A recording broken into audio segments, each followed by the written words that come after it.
역대하 2장. 솔로몬 왕이 주의 이름을 모실 성전을 짓고 또 자신을 위해 궁궐을 짓기로 마음을 굳혔다. 그래서 솔로몬은 짐을 나를 짐꾼 7만 명, 산에서 돌을 떠낼 채석꾼 8만 명, 그리고 작업을 감독할 감독관 3,600명을 뽑았다. 그런 다음 솔로몬은 두로왕 후람에게 사람을 보내어 이렇게 전달하게 했다. 왕께서는 일찍이 나의 아버지 다윗이 궁궐을 지을 때 백향목을 보내주었습니다. 이제 나에게도 백향목을 보내주시기를 바랍니다. 나는 지금 나의 하나님 주의 이름을 모실 성전을 지으려고 합니다. 우리 이스라엘 백성은 그 성전에 들어가 주께 향을 피워드리고 항상 거룩한 상을 차려드리게 될 것입니다. 매일 아침과 저녁은 물론 안식일과 매월 초하루 그리고 우리 주 하나님께서 정해놓으신 절기 때마다 그 성전에서 주께 번제물을 드릴 것입니다. 이런 일은 우리 이스라엘 백성들이 언제까지나 지켜야 할 규례입니다. 우리 주 하나님께서는 세상의 다른 어떤 신들보다도 더 크신 분이시기 때문에 내가 지을 성전도 더없이 큰 성전이 되어야 합니다.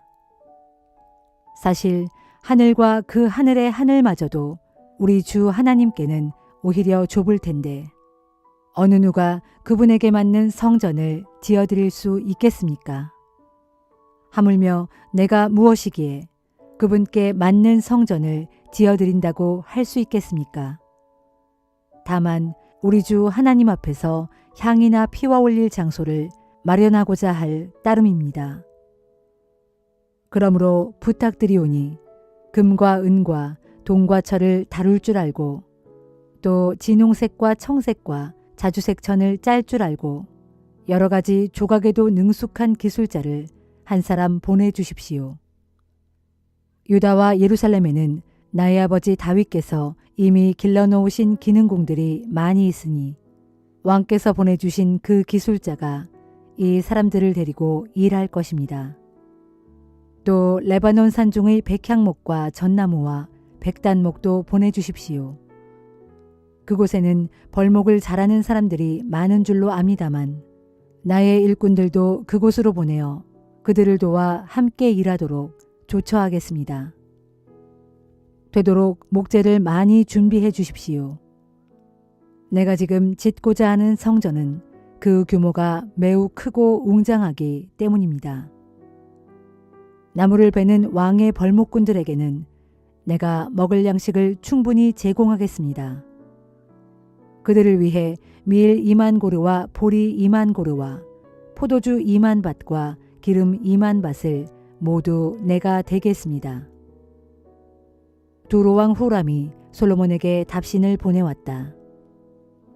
주께서 그대를 왕으로 세우셔서 다스리게 하신 것을 보니 그분께서 자기 백성을 얼마나 사랑하고 계신지 잘 알 것 같습니다. 이어서 후람은 이렇게 썼다. 천지를 지으신 이스라엘의 하나님께 찬양을 드립니다. 다윗 왕에게 그대와 같이 유능하고 슬기로운 총명한 아들을 주셔서 이스라엘의 왕위를 잇게 하셨으니 어찌 그분께 감사를 드리지 않을 수 있겠습니까? 그대가 그분께 성전을 지어드리고 또 자신의 궁궐도 짓기로 하셨다니 참으로 슬기로운 결정입니다. 이제 나는 그대의 요청에 따라 그 방면의 전문가인 후람이라는 유능한 기술자를 그대에게 보내드리도록 하겠습니다. 그의 어머니는 이스라엘의 단지파 사람이며 아버지만 이곳 두로 사람입니다. 그는 금, 은, 청동, 철, 돌, 나무 등을 다루는데 아주 능숙한 사람입니다. 또 진홍색, 청색, 자주색 천을 짤 줄도 알고 못이나 가는 배도 능히 짤 수 있으며 게다가 온갖 종류의 조각에도 매우 능숙합니다. 그에게 어떤 일이든지 맡겨만 주시면 그가 알아서 척척 만들어낼 것입니다. 그자를 보내드리오니 왕께서는 그로 하여금 그대의 기술자들과 그대 아버지 다윗 왕의 기능공들과 함께 일하게 하십시오. 그리고 왕께서 약속하신 밀과 보리와 포도주와 기름은 나의 일꾼들에게 보내주시기를 바랍니다. 그러면 우리는 레바논 산중에서 나무를 베어 필요한 만큼 충분히 그대에게 보내드리겠습니다. 우리가 나무를 베어 뗏목으로 엮은 후에 바다에 띄워 욥바까지 내려 보내드릴 테니 거기서부터는 왕께서 나무를 받아 예루살렘으로 옮겨가도록 하십시오. 이전에 다윗 왕도 이방인들을 대상으로 인구조사를 실시한 적이 있었는데 이제 솔로몬이 이스라엘에 사는 이방인들의 수를 다시금 조사해 보니 그 수요는 모두 15만 3,600명이었다. 솔로몬은 그들 가운데 7만 명은 짐꾼으로 삼고 8만 명은 산에서 돌을 캐는 채석꾼으로 일하게 하고 나머지 3,000명은 감독관으로 삼아 일꾼들의 일을 감독하게 했다.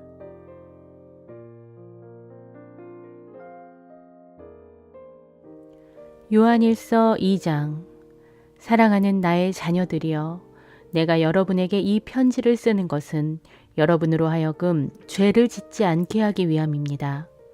그러나 혹시 여러분 가운데 누군가 죄를 짓더라도 우리에게는 우리를 위해 아버지 하나님께 변호해 주시는 분이 계시는데 그분은 곧 의로우신 예수 그리스도이십니다. 그리스도께서는 우리의 죄를 대속하기 위해 하나님께 화목 제물로 바쳐졌는데 우리 죄뿐만 아니라 온 세상 모든 사람들의 죄를 위해서도 그리 되셨습니다. 우리가 참으로 하나님을 알고 있다는 사실을 확인하는 길은 하나님께서 주신 계명을 잘 지키는 것입니다. 나는 하나님을 알고 있다 하고 말하면서도 하나님께서 주신 계명을 지키지 않는다면 그 사람은 뻔뻔한 거짓말장이어서 그 사람 속에는 진리가 없습니다. 그러나 누구라도 하나님의 계명을 지켜 그분의 말씀에 순종하면 하나님의 사랑이 참으로 그 사람 안에서 온전히 이루어집니다. 또한 이것으로써 우리는 우리가 하나님 안에 있다는 것을 압니다. 누구든지 하나님 안에서 살아가고 있다고 말하는 사람은 그리스도께서 행하신 것처럼 자신도 그렇게 행해야 마땅합니다. 사랑하는 형제들이여, 내가 지금 여러분에게 써보내는 이 글은 여러분이 처음으로 듣는 새 계명이 아닙니다. 그것은 여러분이 애초부터 가지고 있었던 옛 계명으로서 이 옛 계명은 여러분이 예전부터 익히 들어온 말씀입니다. 그러나 지금 나는 여러분에게 다시 새 계명을 써보냅니다. 이 새 계명은 하나님께도 참되고 여러분에게도 참된 것인데 그것은 어둠이 지나가고 참 빛이 이미 비치고 있기 때문입니다. 누구든지 빛 가운데 산다고 하면서도 자기 형제를 미워하면 그 사람은 아직 어둠 속에 살고 있는 것입니다. 자기 형제를 사랑하는 사람은 누구든지 환한 빛 가운데 살고 있는 것이므로 그 사람을 걸려 넘어지게 할 장애물은 아무것도 없습니다. 그러나 자기 형제를 미워하는 사람은 누구든지 어둠 속에 있는 자로서 그처럼 어둠 속을 걷고 있으므로 자기가 어디로 가고 있는지 전혀 알지 못합니다. 어둠이 그 사람의 눈을 멀게 했기 때문입니다. 사랑하는 자녀들이여, 내가 이 편지를 써보내는 것은 여러분의 죄가 이미 그리스도의 이름으로 용서함을 받았기 때문입니다. 아버지들이여, 내가 여러분에게 이 편지를 써보내는 것은 여러분이 태초부터 계시는 하나님을 알고 있기 때문입니다. 청년들이여, 내가 여러분에게 이 편지를 써보내는 것은 여러분이 악한 자 마귀를 이겼기 때문입니다. 아이들이여, 내가 여러분에게 이 편지를 써보내는 것은 여러분도 하늘 아버지이신 하나님을 알고 있기 때문입니다. 아버지들이여, 내가 여러분에게 이 편지를 써보내는 것은 여러분이 태초부터 계시는 하나님을 알고 있기 때문입니다. 청년들이여, 내가 여러분에게 이 편지를 써보내는 것은 여러분이 강하고 또한 하나님의 말씀이 여러분 속에 있어서 여러분이 악한 자 마귀를 이겼기 때문입니다. 여러분은 세상을 사랑하지 마십시오. 또한 세상에 속한 어떤 것들도 사랑하지 마십시오. 누구든지 세상을 사랑한다면 그 사람에게는 아버지 하나님을 향한 사랑이 없습니다. 그 까닭은 세상에 속한 모든 것들, 곧 육신의 정욕과 눈의 욕망과 세상살이의 자랑 등은 모두 아버지 하나님께로부터 비롯되는 것이 아니라 타락한 세상에서 비롯되는 것이기 때문입니다. 그러나 세상도 사라지고 세상의 모든 욕망도 인해 사라질 것이지만 오직 하나님의 뜻을 행하는 사람은 영원히 살 것입니다. 사랑하는 자녀들이여, 마지막 때가 이르렀습니다. 마지막 때에는 그리스도를 대적하는 자가 올 것이라고 여러분이 익히 들은 대로 과연 그리스도를 대적하는 자들이 많이 나타났습니다. 이것을 보면 지금이 마지막 때라는 것을 확실히 알 수 있습니다. 그들이 비록 우리에게서 떠나갔지만 사실상 그들은 우리에게 속한 사람들이 아니었습니다. 만일 그들이 우리에게 속한 자들이었더라면 그들은 아직도 우리와 함께 그대로 남아 있었을 것입니다. 하지만 그들이 결국 우리에게서 떠나가 버린 것은 그들 모두가 본래 우리에게 속한 사람들이 아니었음을 나타내 줍니다. 그러나 여러분은 거룩한 분에게서 기름 부음을 받았기에 여러분 모두가 진리를 잘 알고 있습니다. 내가 여러분에게 이 글을 써보내는 것은 여러분이 진리를 모르기 때문이 아닙니다. 도리어 여러분은 진리가 무엇인지 알고 있고 그래서 모든 거짓은 절대로 진리에서 나오지 않았다는 것을 잘 알고 있기 때문에 이렇게 써보내는 것입니다. 그러면 참으로 누가 거짓말쟁이입니까? 바로 예수께서 그리스도이심을 부정하는 사람들이 아닙니까? 하나님 아버지와 그분의 아들 예수를 믿지 않는 자야말로 그리스도의 적대자입니다. 누구든지 아들을 부정하는 사람은 아버지를 모시고 있지 않는 사람입니다. 그러나 아들을 인정하는 사람은 누구든지 아버지 또한 모시고 있는 사람입니다. 여러분은 처음부터 듣고 배워온 것을 여러분 안에 그대로 잘 간직하십시오. 그렇게 하면 여러분은 아들 안에 또 아버지 안에 거하게 될 것입니다. 바로 이것이 그리스도께서 친히 우리에게 약속해 주신 영원한 생명입니다. 내가 지금껏 여러분에게 쓴 글은 여러분을 미혹하는 자들에 관한 것으로서 그런 자들에게 속아 넘어가지 않게 하기 위함입니다. 여러분으로 말하자면 여러분에게는 그리스도께서 부어주신 성령이 여러분 안에 계속 머물고 계시므로 여러분은 누구에게서도 또 다른 가르침을 받을 필요가 없습니다. 그것은 성령께서 모든 것을 여러분에게 가르쳐 주시기 때문입니다. 성령의 가르침은 참되고 어떤 거짓도 없으므로 여러분은 성령께서 가르쳐 주신 그대로 그리스도 안에서 살아가야 합니다. 그러므로 나의 자녀들이여, 여러분은 항상 그리스도 안에서 살아가십시오. 그러면 주께서 다시 오실 때 아무런 부끄러움을 당하지 아니하고 그분 앞에서 담대하게 설 수 있게 될 것입니다. 하나님께서 의로우신 분임을 여러분이 안다면 여러분은 의로운 일을 행하는 자는 누구든지 하나님에게서 난 그분의 자녀라는 것을 알 것입니다.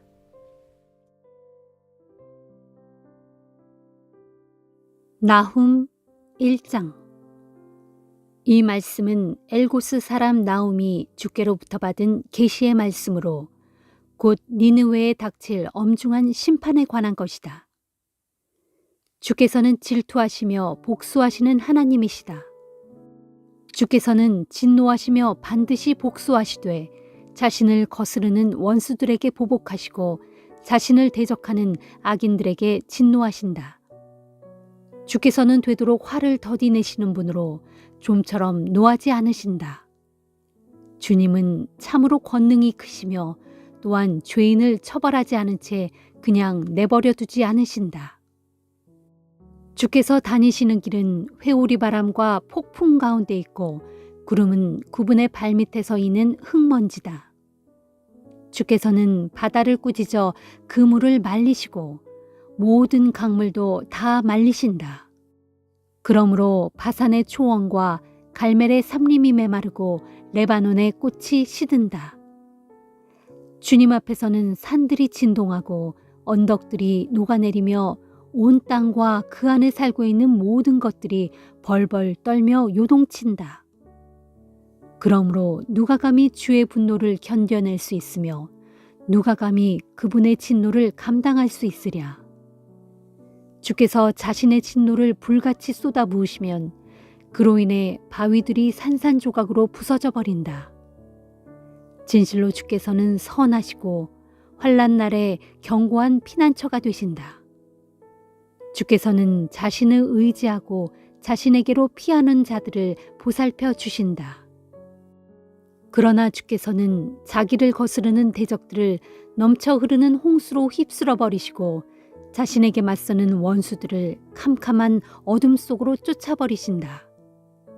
니느웨여, 너희가 주를 거슬러 무슨 음모를 꾸미고 있느냐? 주께서 너희를 쳐서 단번에 온전히 멸하실 것이니 두 번 치실 필요조차 없을 것이다. 보라, 저들은 가시덤불처럼 엉클어져 있고 술에 만취한 술꾼처럼 비틀거리고 있다. 그러므로 심판의 날에 저들은 마른 지푸라기처럼 모조리 불살라질 것이다. 주께 대항하여 악한 음모를 꾸미는 자, 곧 주를 거슬러 사악한 일을 부추기는 자가 바로 너희 가운데서 나왔다. 그러므로 주께서 말씀하신다. 비록 저들의 힘이 아주 강하고 저들의 수요가 엄청 많아도 저들은 반드시 멸망하여 없어지고 말 것이다. 그러나 유다야, 내가 전에는 너를 쳐서 괴롭게 하였으나 앞으로 다시는 너를 쳐서 괴롭게 하지 않을 것이다. 이제는 내가 내 목에서 저들의 멍에를 꺾어버리고 내 발목에서 저들의 사슬을 끊어버리겠다. 그러나 니느웨여, 주께서는 내게 대해 이렇게 하기로 결정하셨다. 이후로는 내 이름을 이어나갈 후손들이 더 이상 없을 것이다. 내가 내 신전에 모셔져 있는 모든 우상들, 곧 새겨 만든 우상들과 녹여 만든 우상들을 하나도 남김없이 모조리 부수어 버리고 또한 너의 무덤을 파놓겠다. 그것은 내가 타락하여 더러워졌기 때문이다. 보아라, 저기 산 위에 기쁜 소식을 전하는 자의 발이 있다. 그가 평강의 소식을 가지고 산을 넘어 힘차게 달려오고 있다. 유다여, 내 절기를 기쁘게 지키고 내 서원을 즐거이 갚아라. 악한 자들이 완전히 멸망하고 말았으니 저들이 다시는 내 땅을 침범하지 못할 것이다.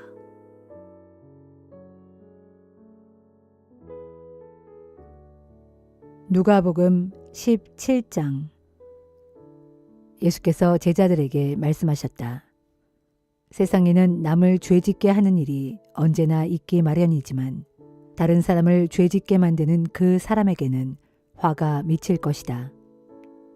누구든지 이 보잘것없는 사람들 가운데 하나에게라도 죄짓게 만드는 그 사람은 차라리 자기 목에 맷돌을 달고 스스로 바다에 빠져 죽는 편이 훨씬 나을 것이다.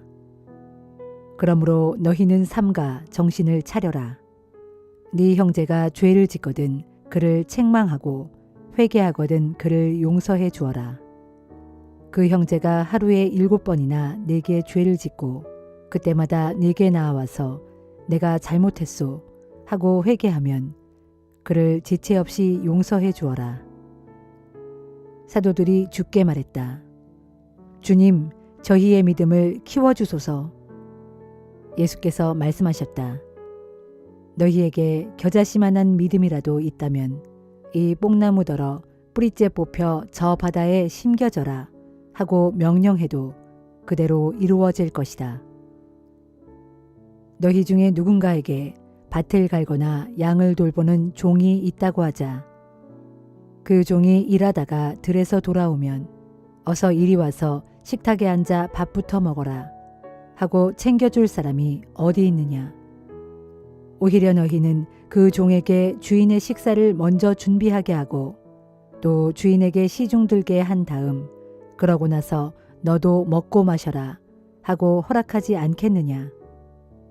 그리고 또 종이 고분고분 주인의 말을 잘 듣는다고 해서 주인은 특별히 그 종에게 고마워하지도 않는다. 이와 마찬가지다. 너희도 내가 한 말을 그대로 다 따른 다음에는 이렇게 말해야 한다. 저희는 다만 보잘것없는 종일 따름입니다. 그저 종의 마땅한 의무를 다했을 뿐입니다. 예수께서 예루살렘으로 올라가시는 도중 갈릴리와 사마리아의 경계를 지나가시게 되었다. 어떤 마을에 들어가시다가 예수께서는 나병 환자 10사람을 만났다. 그들은 멀리 떨어진 곳에 서서 예수께 크게 소리를 질렀다. 예수 선생님, 저희를 불쌍히 보시고 저희에게 자비를 베풀어 주십시오. 예수께서 그들을 보시고 말씀하셨다. 가시오. 제사장에게 가서 당신들의 몸을 보이시오. 그래서 그들은 제사장에게로 가는데 가는 도중에 모두 병이 나았다. 그들 가운데 한 사람이 예수께 돌아와서 큰 소리로 하나님을 찬양했다. 그는 예수의 발 앞에 엎드려 예수께 감사를 드렸다. 그는 사마리아 사람이었다. 예수께서 그에게 물으시기를 10사람이 깨끗하게 낫지 아니하였소? 그런데 나머지 9은 어디 있소? 고침받은 후 하나님께 영광을 돌리려고 내게 돌아온 사람은 이 이방인 한 사람밖에 없는 것이요? 하셨다. 그리고는 예수께서 그에게 말씀하셨다. 자, 일어나 가시오. 당신의 믿음이 당신을 구원하였소. 하루는 바리새파 사람들이 예수께 물었다.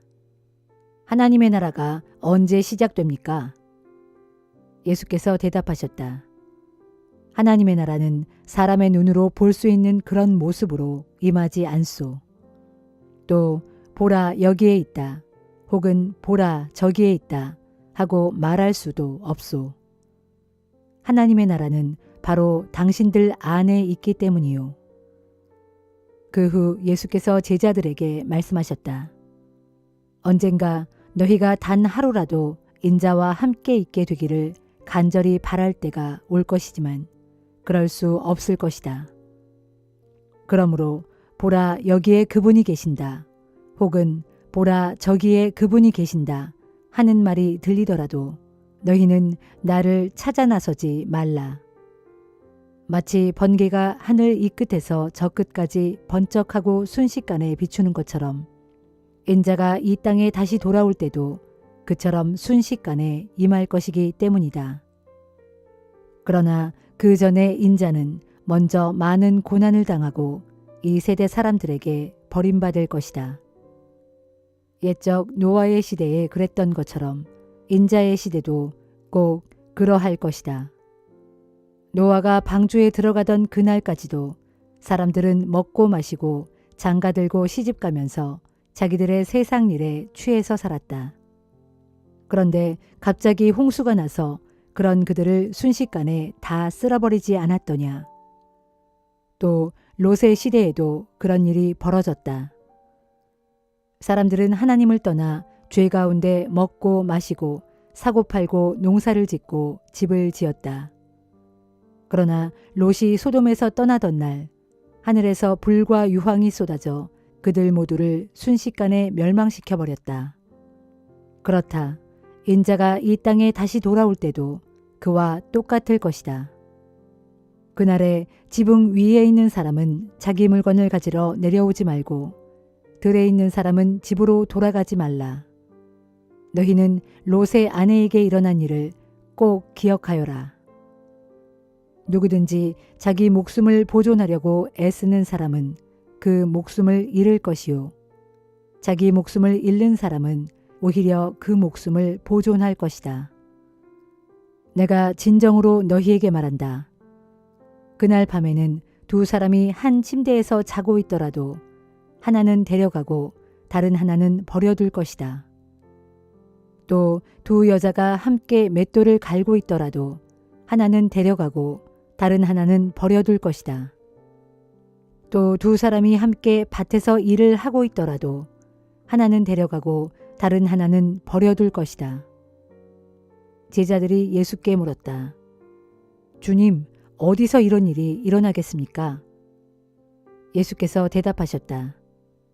시체가 있는 곳에는 독수리떼가 모여들게 마련이다.